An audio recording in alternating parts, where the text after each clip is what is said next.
sont près d'1 million d'agriculteurs à cultiver un peu plus de la moitié du territoire. Premiers producteurs de céréales en Europe, de vin, de lait, de sucre. Comment travaillent-ils sur des territoires toujours plus réduits? Qu'il s'agisse des maraîchers de la vallée du Rhône, du bocage normand ou des grandes régions d'élevage, le paysage agricole français se recompose en permanence. La Beauce, par exemple, l'une des plus vastes plaines céréalières d'Europe, subit une profonde mutation. Si elle est invisible depuis le sol, l'altitude en révèle l'étonnante réalité.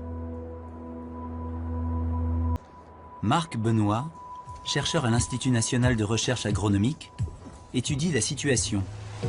Son objectif, comparer le paysage aérien de la France des années 60 à celui d'aujourd'hui. Marc survole les grandes fermes carrées, typiques du paysage beauceron. Que s'y est-il passé en un demi-siècle?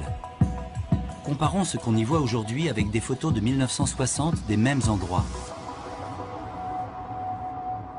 Ces 3 fermes, par exemple. Sur la photo de 1966, on dénombre 126 parcelles de cultures différentes.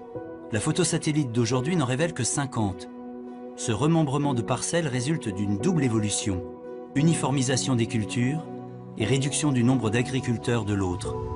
La France est aujourd'hui cultivée par un nouveau type de paysans. 10h55, sud de Chartres, village de Villeneuve-Saint-Nicolas. Cette moissonneuse est lancée depuis 4 heures ce matin.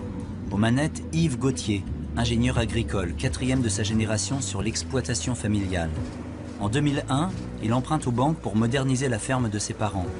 Dans 10 ans, il devrait avoir tout remboursé. Yves travaille 200 hectares répartis autour de sa ferme et de son village.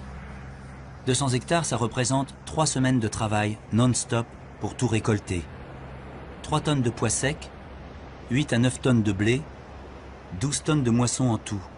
Et pourtant, Yves constate une baisse du rendement de ses terres. Mon sentiment, c'est en gros depuis les années 2000, on arrive un petit peu à la fin de cette ère ce qu'on appelle de la chimie verte. On voit bien l'évolution des rendements qui plafonnent. Aujourd'hui, j'ai l'impression qu'on a des sols qui sont un petit peu à bout. En plus des sols qui s'appauvrissent, un autre casse-tête embarrasse Yves, la fluctuation des prix du marché. Entre le mois d'octobre où il sème son blé et juillet où il le récolte, les prix de vente peuvent évoluer du simple au double. Avant, plus on produisait, plus on gagnait notre vie. Aujourd'hui, le prix du blé, depuis 2008, depuis, j'ai envie de dire, ce qu'on appelle un peu la financiarisation des marchés agricoles, on a une volatilité de prix qui est importante et que je dois gérer. J'ai l'impression qu'on est pu mettre vraiment de ces cours de céréales qui sont un petit peu artificiels. Par le passé, la politique agricole commune régulait les volumes et les prix. Aujourd'hui, ce sont les marchés qui dictent les prix. Et Yves doit suivre en permanence les fluctuations des cours. Le secteur agroalimentaire est un des secteurs clés de l'économie française. Il compte plus de 500 000 emplois dans des entreprises qui vont de petits commerces artisanaux jusqu'à des grandes multinationales. Hors artisanat commercial, le secteur réalise plus de 160 milliards d'euros de chiffre d'affaires à travers plus de 17 000 entreprises qui réalisent environ 15% de l'emploi manufacturier. Ce secteur représente une énorme diversité de denrées alimentaires qui traduisent toute la richesse des terroirs de notre pays et qui représente l'un des éléments clés de notre patrimoine national qui est mondialement connu. Le secteur agroalimentaire est ainsi le 3e poste d'excédent commercial de notre pays, avec bien entendu des produits emblématiques tels que les vins, les spiritueux, les fromages, mais aussi tout un ensemble d'autres produits qui sont réalisés par des entreprises de toute taille, depuis des PME jusqu'à des multinationales. Le secteur agroalimentaire français est confronté à un paradoxe. Alors que les produits alimentaires français sont connus mondialement et que le système sanitaire français est l'un des plus sûrs du monde, nous sommes actuellement confrontés à un climat de défiance envers ces produits qui sont considérés comme non naturels. Ce déficit de confiance se traduit y compris dans les problématiques de recrutement des entreprises, alors que les entreprises offrent des profils variés et en forte évolution avec la digitalisation de l'économie. Ce déficit de confiance se retrouve aussi à tous les maillons de la chaîne agroalimentaire, depuis les producteurs agricoles, les transformateurs, jusqu'aux distributeurs et aux consommateurs. Les différents secteurs sont confrontés à des problématiques différentes. Ainsi, le secteur céréalier est très dépendant des fluctuations internationales. Le secteur des viandes, quant à lui, connaît structurellement des problématiques de rentabilité de ses outils de production. Pour réussir à développer tout son potentiel, le secteur agroalimentaire devra s'engager pleinement dans la transition écologique. Il devra ainsi réussir à mieux valoriser l'ensemble de ses qualités environnementales et sanitaires.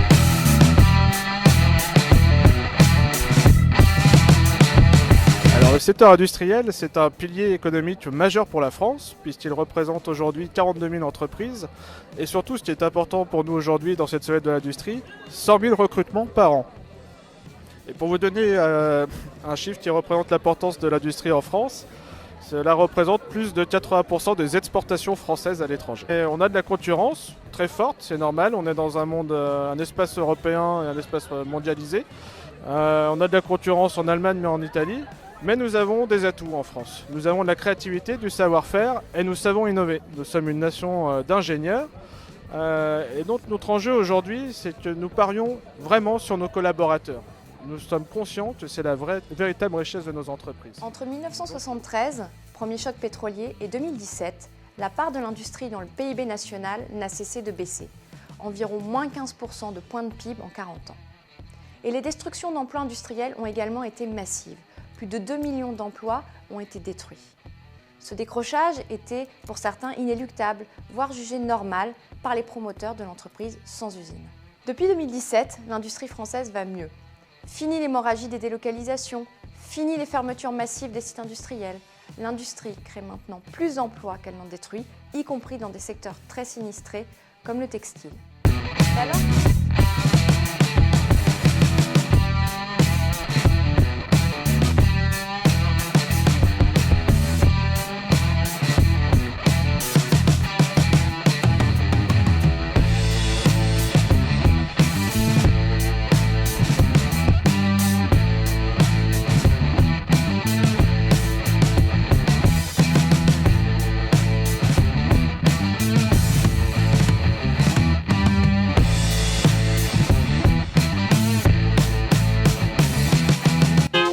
Effectivement, c'est un secteur d'avenir. D'ailleurs, beaucoup de jeunes, beaucoup d'entrepreneurs de jeunes ou de salariés en reconversion se lancent.